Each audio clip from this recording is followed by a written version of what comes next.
मेरा नाम सावरकर नहीं है, मेरा नाम गांधी है। गांधी किसी से माफी नहीं मांगता। सवाल पूछना मैं बंद नहीं करूंगा। नरेंद्र मोदी जी का अदानी के साथ क्या रिश्ता है और 20,000 करोड़ रुपए किसके हैं? मैं हिंदुस्तान के लोकतंत्र के लिए लड़ रहा हूं और मैं हिंदुस्तान के लोकतंत्र के लिए लड़ता रहूंगा।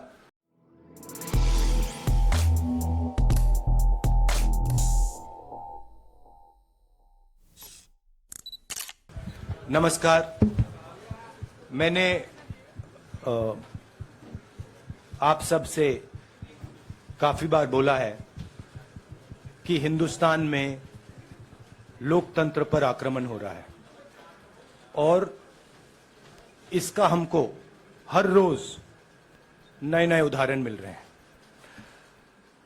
सवाल मैंने एक ही पूछा था,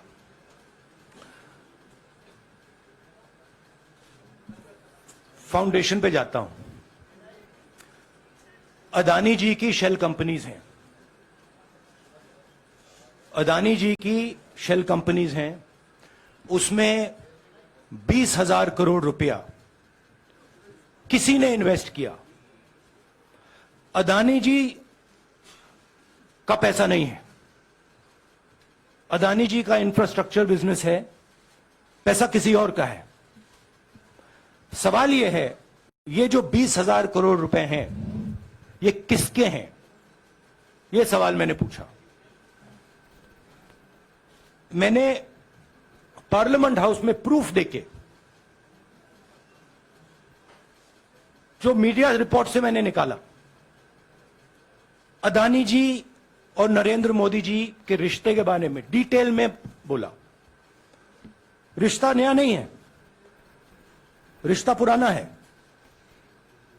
जब नरेंद्र मोदी जी गुजरात के सीएम बने थे तब से रिश्ता है और उसके बहुत सारे पब्लिक प्रूफ्स हैं।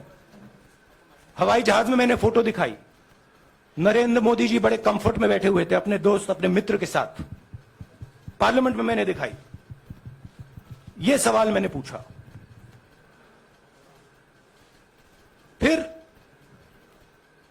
मेरी स्पीच को एक्सपंज किया गया।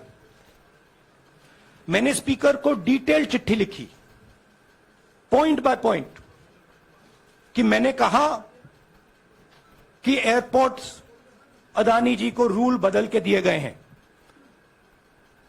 ये लीजिए रूल की कॉपी जिसको बदला गया है। चिट्ठी लिखी, कोई फर्क नहीं पड़ा। फिर मेरे बारे में मंत्रियों ने पार्लियामेंट में झूठ बोला कि मैंने विदेशी ताकतों से मदद मांगी। मैंने ऐसी कोई बात नहीं की है। मैंने कहा स्पीकर से, मैंने जाके कहा, स्पीकर सर, पार्लियामेंट का नियम है कि अगर किसी मेंबर पर कोई एक्यूजेशन लगाता है तो उस मेंबर को जवाब देने का हक होता है। मैंने एक चिट्ठी लिखी, उस चिट्ठी का जवाब नहीं आया। दूसरी चिट्ठी लिखी, उस चिट्ठी का जवाब नहीं आया। फिर मैं स्पीकर के चेंबर में गया। मैंने स्पीकर सर से कहा, स्पीकर सर, यह कानून है, यह रूल है, इन्होंने झूठा आरोप लगाया है, मुझे आप बोलने क्यों नहीं दे रहे हैं? स्पीकर सर मुस्कुराते हैं, कहते मैं नहीं कर सकता। और फिर उसके बाद आपने सबने देखा क्या हुआ। सवाल पूछना मैं बंद नहीं करूंगा। नरेंद्र मोदी जी का अदानी के साथ क्या रिश्ता है और 20,000 करोड़ रुपए किसके हैं? मैं पूछता जाऊंगा, मुझे कोई डर नहीं लगता इन लोगों से। और अगर ये सोचें कि मुझे डिस्क्वालीफाई करके, धमका के, जेल में डाल के मुझे बंद कर सकते, नहीं, मेरी वो हिस्ट्री नहीं है। मैं हिंदुस्तान के लोकतंत्र के लिए लड़ रहा हूं और मैं हिंदुस्तान के लोकतंत्र के लिए लड़ता रहूंगा।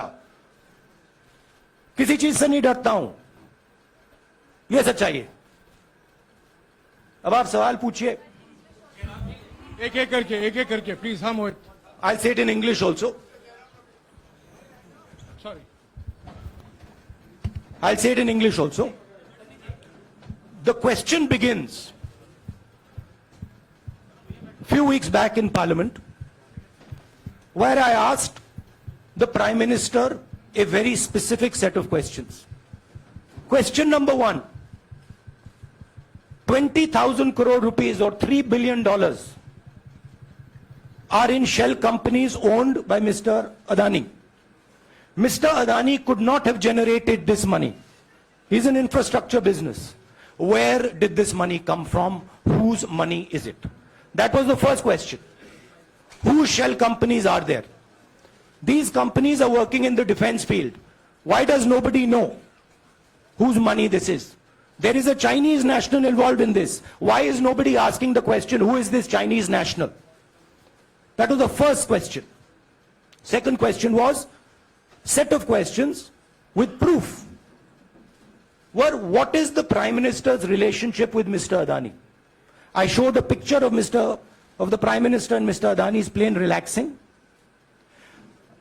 I gave documentation about the defense industry, about the airports, about statements made in Sri Lanka, about statements made in Bangladesh, pictures of Mr. Narendra Modi sitting with the State Bank chairman in Australia. And I put this proof on the table. Immediately after that, the BJP started its work. My speech was expunged.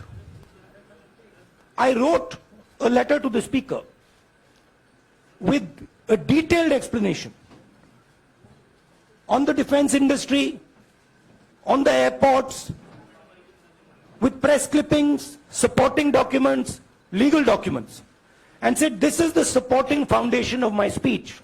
I have not made this speech, I have not invented this. This is detailed research, here it is. Nothing happened. Nothing was revoked. My speech today is not part of the record of Parliament. The same, by the way, was done with Mr. Kharge. After that, BJP ministers lied about me in Parliament. They made the statement to distract from the Adani issue. The whole game, disqualification, and all these statements are to distract from the central question, whose money is it? 20,000 crores, whose is it? Kiska hai ye? That's the main question. The whole thing is to distract. So, they said that I've asked foreign forces to help India. Most ridiculous statement. I have never made such a statement. You can look at all the conversations I had in the United Kingdom. Not one such statement was made. In fact, I said this is India's problem. India has to resolve this problem, right? A minister lies on the floor of the House. I wrote to the Speaker and I said, Speaker, sir, it is my right as a member of Parliament, when somebody makes an accusation, to state my position. Please let me state my position. The first letter is not answered. I then write a second letter with more details, saying the names and what was said. Still no answer. I then go to the Speaker's chamber and I say, Speaker, sir, what is going on? We live in a democracy. You are the defender of that democracy. Why are you not letting me make my statement? The Speaker smiles and says, I cannot do that. Come and have a cup of tea with me. Right? So this is the whole drama that is being orchestrated to defend the Prime Minister from the simple question, whose 20,000 crore rupees, whose $3 billion went to Mr. Adani shell companies? हाँ जी मोहित, एक minute, सबको मौका मिलेगा. राहुल जी, मोहित दुबे हूं मैं. मेरा सवाल ये है कि आप शहीदों. By the way, sorry, I just need to finish that. I left out a part. Look, I'm here defending the democratic voice of the Indian people. I will continue to do that. I'm not scared of these threats, of these disqualifications, of these allegations, of these prison sentences. I don't care. I'm not scared of them. Okay? These people don't understand me yet. I am not scared of them. They are used to everybody being scared of them. I am not scared of them. Right? And I will continue to ask the question, what is the Prime Minister's relationship with Mr. Adani? It is an old relationship. It is a relationship that began when he was Chief Minister of Gujarat. Mr. Adani constructed the idea of Resurgent Gujarat, organized all that. This is a partnership. It's a close partnership. I'm going to keep asking that question. Rahul ji, मैं मोहित दुबे हूं। मेरा सवाल यह है कि आप शहीदों के परिवार से आते हैं।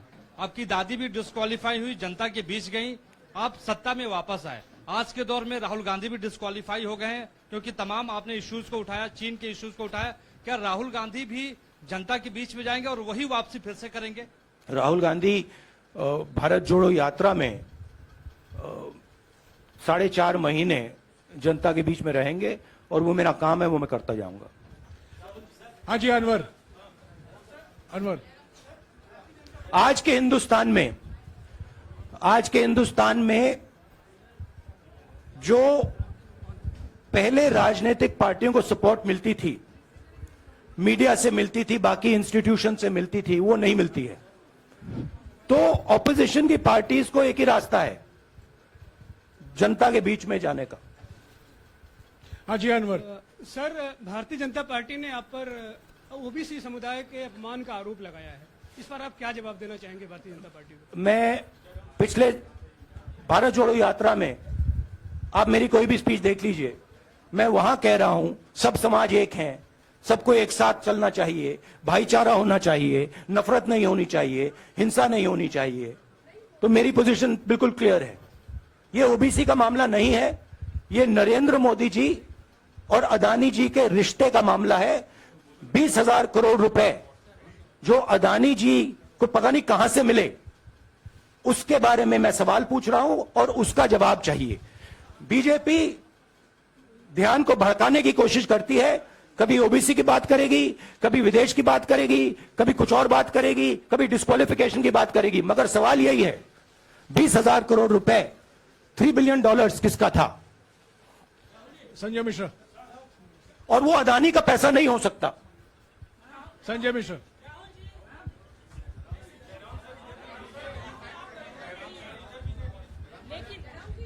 आपने कहा आप डरते नहीं हैं, लेकिन स्टेट के टारगेट पे हैं और स्टेट आपके खिलाफ है, पूरी स्टेट, पूरी मशीनरी आपके खिलाफ है। ऐसे में आपके सामने चैलेंजेस बहुत बड़ा है, तो रास्ता क्या है, रणनीति क्या है? देखिए भैया, चाहे स्टेट हो, चाहे कुछ भी हो, मैं सच्चाई को देखता हूं। मुझे और किसी चीज में इंटरेस्ट नहीं है, मैं सच्चाई बोलता हूं। राजनीति में ये फैशनेबल बात नहीं है, मगर ये बात मेरे खून में है। मैं और कोई रास्ता निकाल ही नहीं सकता हूं। तो मेरा काम यह है, यह मेरी तपस्या है, जीवन की तपस्या है, उसको मैं करता जाऊंगा। चाहे मुझे डिस्क्वालीफाई करें, मारे पीटे, जेल में डाले, मुझे कोई फर्क नहीं पड़ता। मुझे अपनी तपस्या करनी है। इस देश ने मुझे सब कुछ दिया है। शांत हो जाइए। इस देश ने मुझे सब कुछ दिया है, प्यार दिया है, इज्जत दी है, इसलिए मैं ये करता हूं। हाँ Supriya. Sir, Rahul sir, BJP के जो लीडर्स आप पे अटैक कर रहे हैं उस पर आप क्या कहेंगे? और इसके अलावा वायनाड, वहां पर जब से खबर गई है, वहां पे लोग बहुत डिसबिलीफ में हैं, प्रोटेस्ट भी इरप्ट हो रहा है। आप अपनी कॉन्स्टिट्यूएंसी के लोगों को क्या कहना चाहते हैं? नहीं, मैंने सोचा है कि मैं अपनी, देखिए मैंने कॉन्स्टिट्यूएंसी में भी बोला कि वायनाड के लोगों के साथ मेरा पारिवारिक रिश्ता है, फैमिली प्यार का रिश्ता है। तो मैंने सोचा कि मैं वायनाड के लोगों के लिए अपनी एक चिट्ठी लिखूं उनके लिए कि मेरे दिल में उनके लिए क्या है। तो वो तो मैं रिजॉल्व कर दूंगा। उनका, देखिए, बीजेपी के नेताओं का काम यही है। देखिए, वो सब नरेंद्र मोदी जी से डरते हैं, कारण आप जानते हो। नरेंद्र मोदी जी ने कहा कि देखिए ध्यान हटाना है। वो सब जानते हैं अदानी जी और नरेंद्र मोदी जी का रिश्ता, सारे के सारे जानते हैं क्या रिश्ता है, सब जानते हैं, मगर डरते हैं तो अगर नरेंद्र मोदी जी ने उनसे कहा कि भैया ध्यान उधर करो, ध्यान उधर करेंगे। मगर सवाल यही है 20,000 करोड़ रुपए किसका है? हाँ जैनेंद्र राहुल जी पूरी कांग्रेस पार्टी, सर पूरी कांग्रेस पार्टी ये कह रही है कि आप चाहे वो गुजरात की कोर्ट ने आपको सजा सुनाई या आपका निलंबन हुआ, ये सब कुछ केंद्र सरकार प्रधानमंत्री के इशारे पर हो रहा है। लेकिन बीजेपी कह रही है कि कानून ने अपना काम किया है। तो जो ये दलील है कि कानून ने आपको सजा दी है और उसी की वजह से आपका निलंबन भी हुआ है, इस पर आप क्या कहेंगे? देखिए, कि आपको लगता है कि लीगल PM के मैटर इशारे पर ये हुआ है, है? लीगल मैटर है। मैं हिंदुस्तान के लीगल सिस्टम को रिस्पेक्ट करता हूं। मैं लीगल मैटर पे इस प्रेस कॉन्फ्रेंस में बात नहीं करना चाहता हूं। हाँ संजीव अगर आपके लीगल सवाल होंगे तो आप हमारी लीगल टीम से पूछ लीजिए। संजीव 1 मिनट संजीव।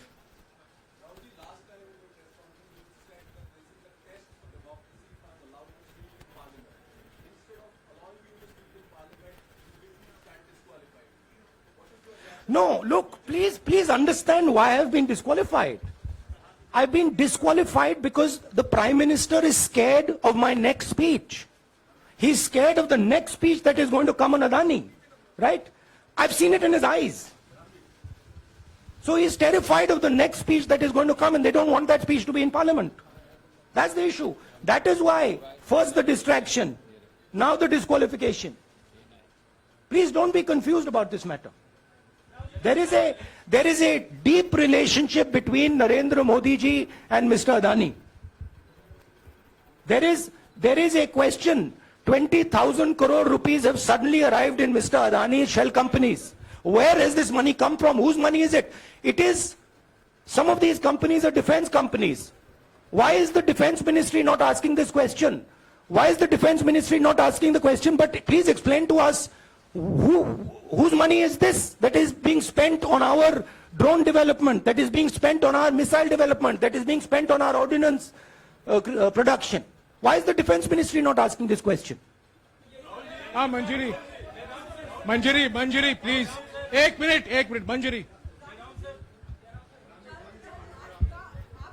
सदस्यता की रद्द हुई तो उसके बाद बहुत सारे ऐसे विपक्षी दल जो अभी तक कांग्रेस से दूरी बना के चलते थे वो भी आपके समर्थन में आए। तो आपको क्या लगता है अब वो समय आ गया है जब सारे विपक्ष को एकजुट हो जाना चाहिए? मैं उन सब विपक्षी दलों का धन्यवाद करता हूं कि उन्होंने इस बात में हमारी सपोर्ट की और हम सब मिलके काम करेंगे। रंजीता जिस बयान को लेकर आपको ये सजा सुनाई गई है, क्या आपको लगता है, आपको अफसोस है उस बयान को लेकर? क्या कहेंगे उस बयान पर? अब देखिए, अब ये लीगल डिस्कशन है, उस पे मैं टिप्पणी नहीं करना चाहता हूं क्योंकि ये कोर्ट में मामला है। मगर मैं जो भी सवाल उठाता हूं वो सोच समझ के उठाता हूं। हाँ जी नीरज। राहुल जी अभी कुछ ही दिन पहले लक्षद्वीप के सांसद मोहम्मद फैजल की सदस्यता गई थी और बाद में हाईकोर्ट ने स्टे कर दिया था।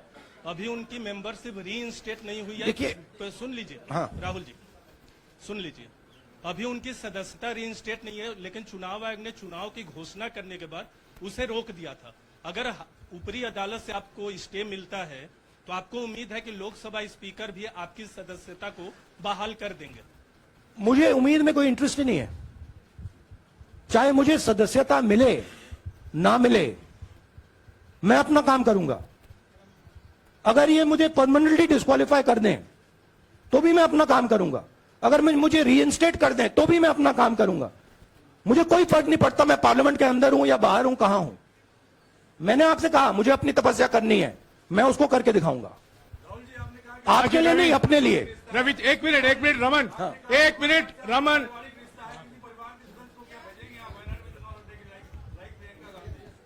It is not up to me, it is up to Congress president कौन जाएंगे। राहुल जी मेरा सवाल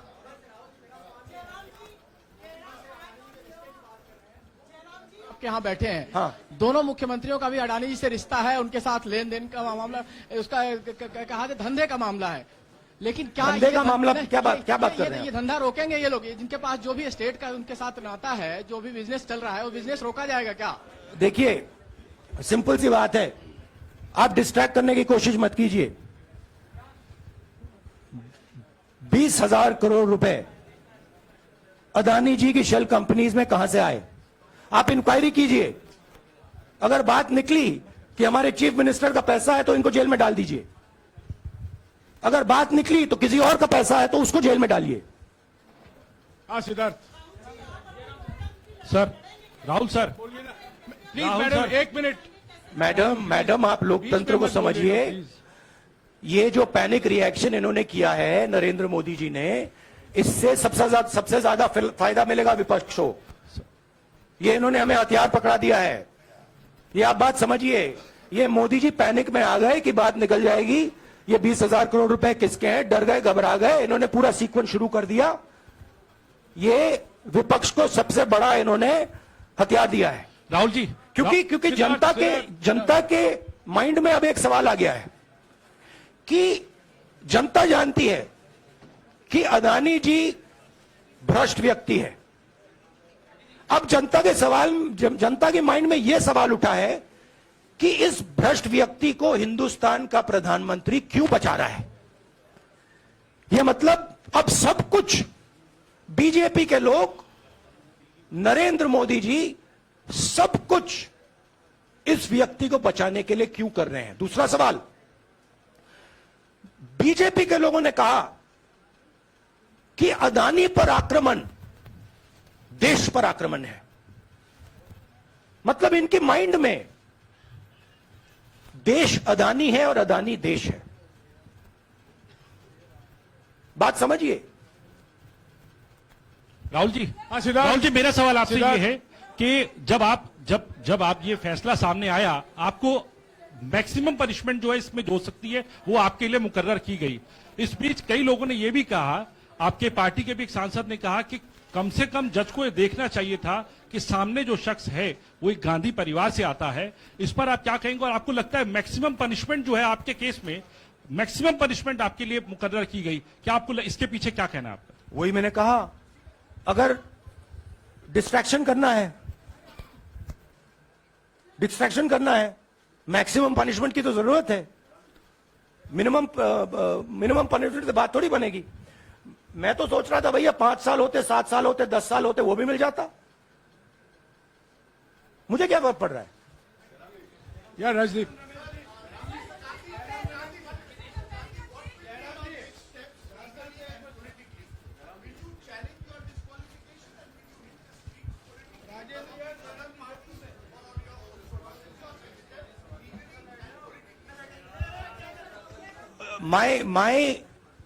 I have only one step, and that step is to fight for the truth in this country and to defend the democratic nature of this country that is under. Please let me finish, Rajdeep. Unless you want to answer it for me. You do that also sometimes. Yeah. So my job, as I see it, is to defend the democratic nature of this country. And I will do whatever I have to do to defend the democratic nature of this country. What does that mean? That means defending the institutions of this country. That means defending the voice of the poor people of this country. That means telling the people of this country the truth about people like Mr. Adani, who are basically exploiting the relationship they have with the Prime Minister. Yeah, Pallavi, please 1 second. Let's go. Look, see, these are legal matters. It makes me no difference. I told them, it makes me no difference if I'm disqualified, not qualified, whatever. It makes me no difference. Disqualify me for life. Put me inside jail. I will keep going. I will not stop. Mr. Gandhi, Yeah, Mr. Pallavi. Gandhi, 2 things here. One, are you worried or apprehensive about the political relevance of, say, the opposition and the Congress Do I look party worried to you? One. Second, Do I look worried to you? I'm excited. I'm happy that these people have given me the best gift they could give me. And second, Mr. Gandhi, is that BJP's reaction since yesterday is that if you hadn't torn the ordinance then perhaps you wouldn't be facing the law today. Your response to that? My response to that is that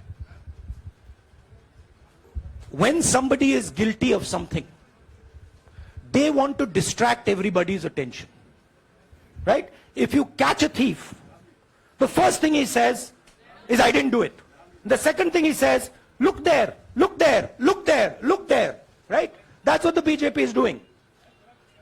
We have caught 20,000 crore rupees entering Mr. Adani's companies. Nobody knows whose money that is. That money cannot be Mr. Adani's money. He does not generate this type of money. So that money has come from someone.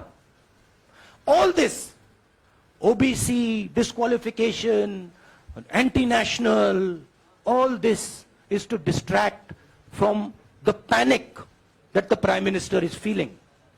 That his relationship with Mr. Adani is going to be exposed. Let me tell you, that relationship is going to be exposed. Nobody is going to stop that. It is going to happen. Because the opposition is going to press this thing until we find the answer. हाँ रवि सिसोदिया जी को दे दो। राहुल जी जो judgement आया उसको लेकर BJP ने उसको किया है कि आपने ओबीसी का अपमान किया, पूरे देश में प्रेस कॉन्फ्रेंस करने की तैयारी कर रहे हैं कि आपने ओबीसी का अपमान किया था। भैया देखिए, पहला आपका अटेम्प्ट वहां से आया, दूसरा आपका अटेम्प्ट यहां से आया, तीसरा आपका अटेम्प्ट यहां से आया। आप इतनी डायरेक्टली बीजेपी के लिए क्यों काम कर रहे हो? थोड़ी डिस्कशन से करो यार, थोड़ा घूम घाम के पूछो। क्या आपको ऑर्डर दिया है क्या? देखो मुस्कुरा रहे हैं। घूम घाम, मैं आपको उदाहरण देता हूं, आप थोड़ा घूम घाम के निकाल नुकुल के बोलो। देखो ऐसे बोलो पहले, राहुल जी, हाँ, तो please if you want to work for the BJP, then bring a BJP flag symbol here and put it on your chest. Then I'll answer you the same way I answer them. Don't pretend to be a pressman. Vikrant Rahul ji हवा निकल गई। Rahul ji BJP के लोग बार बार ये बात कहते हैं कि आपने जब विदेश में जाके भाषण दिया तो उन्होंने कहा माफी मांग लेते, अभी कहा कि कोर्ट में आपसे कहा गया माफी मांग लेते। तो जब ये लोग कहते हैं राहुल गांधी माफी मांग लेते, तो राहुल गांधी क्या सोचते हैं? राहुल गांधी सोचता है मेरा नाम सावरकर नहीं है, मेरा नाम गांधी है। गांधी किसी से माफी नहीं मांगता।